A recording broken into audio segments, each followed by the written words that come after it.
गरीब बहू का जादुई घास का एसी।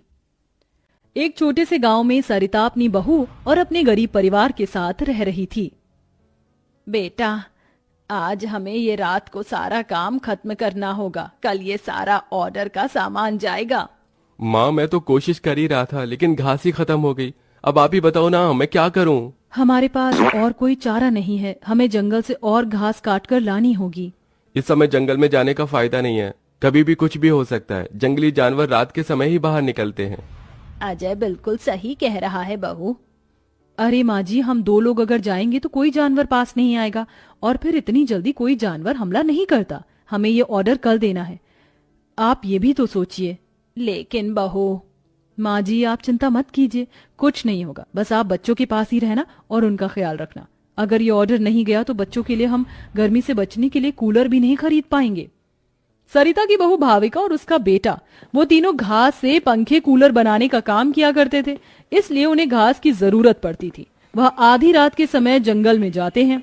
भाविका, जरा से भी हलचल हुई तो मुझे बता देना, कभी भी कुछ भी हो सकता है। ठीक है जी, मैं आपको बता दूंगी। अजय और भाविका दोनों ही जंगल में घास काट रहे होते हैं, तब उन्हें झाड़ियों से आवाज आने लगती है। क्या तुमने भी वहां से कोई आवाज सुनी है? हाँ जी, मैंने भी सुनी है। मैंने तुम्हें कहा था ना, इस समय आना ठीक नहीं है।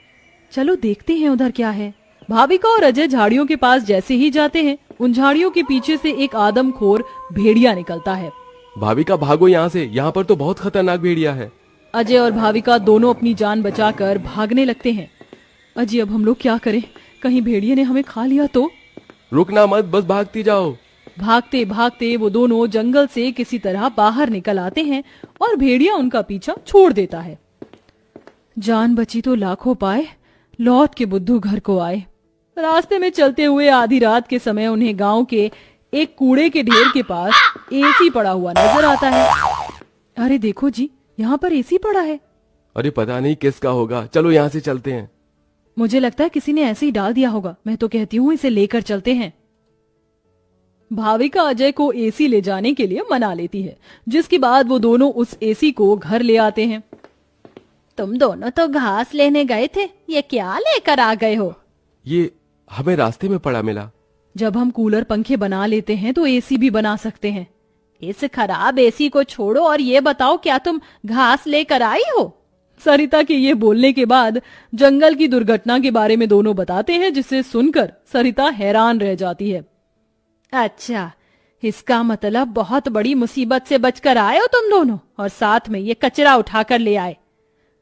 वह तीनों बहुत ज्यादा परेशान हो जाते हैं। कल का ऑर्डर पूरा करने के बाद उन्हें कुछ पैसे मिल जाते, लेकिन घास न होने की वजह से उनका ऑर्डर पूरा नहीं हो पाता और वह ऑर्डर कैंसिल हो जाता है।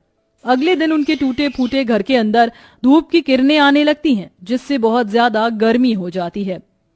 हे भगवान, कितनी गर्मी लग रही है, घर में पंखा भी नहीं चल रहा है। मुझे भी बहुत गर्मी लग रही है। पिताजी पिताजी, हमें बहुत गर्मी लग रही है, हमारे घर में एक पंखा भी ठीक से नहीं चलता। बेटा, थोड़ा सा सब्र रखो, कुछ दिनों में मेरे पैसे मुझे मिल जाएंगे तो मैं घर के अंदर एक अच्छा सा पंखा लगवा दूंगा। हमारा वो ऑर्डर तो कैंसिल हो गया, लेकिन सुबह में घास ले आई थी मैं। चलिए गांव वालों के कूलर और पंखे में घास लगा देते हैं, उससे कुछ तो पैसे आएंगे। हाँ, तुमने सही कहा। भाविका और अजय दोनों मिलकर पुराने कूलरों के अंदर घास लगा रहे होते हैं, और यहाँ घर में राजू दिशा गर्मी से परेशान हो रहे होते हैं। काश कि हमारे घर में भी कोई एसी होता। तभी दिशा की नजर उसके पिता के लाए हुए एसी के ऊपर पड़ती है। अरे राजू, जरा इसे देखो, लगता है पिताजी हमारे लिए एसी लेकर आए हैं, पर उन्होंने ये एसी अभी तक क्यों नहीं लगाया? क्योंकि ये एसी खराब है, बस इसीलिए। कल रात तुम्हारे माता पिता को ये कूड़े करकट में मिला था। ये सुनने के बाद राजू इस बात से तो खुश होता है कि उसके पिताजी पुराना ही सही, कम से कम एक एसी तो घर पर लेकर आए। कुछ देर बाद वह अपने दोस्तों के पास खेलने चला जाता है। ढोलू ढोलू, कहाँ हो तुम? चलो खेलते हैं। आज मैं नहीं आ सकता, बहुत गर्मी है, और इतनी गर्मी में मेरा मन नहीं कर रहा है आने का, क्योंकि मेरे घर के अंदर एसी लगा हुआ है। मैं उसकी ठंडी हवा में ही बैठना चाहता हूँ। क्या कहा? तुम्हारे घर के अंदर भी एसी है?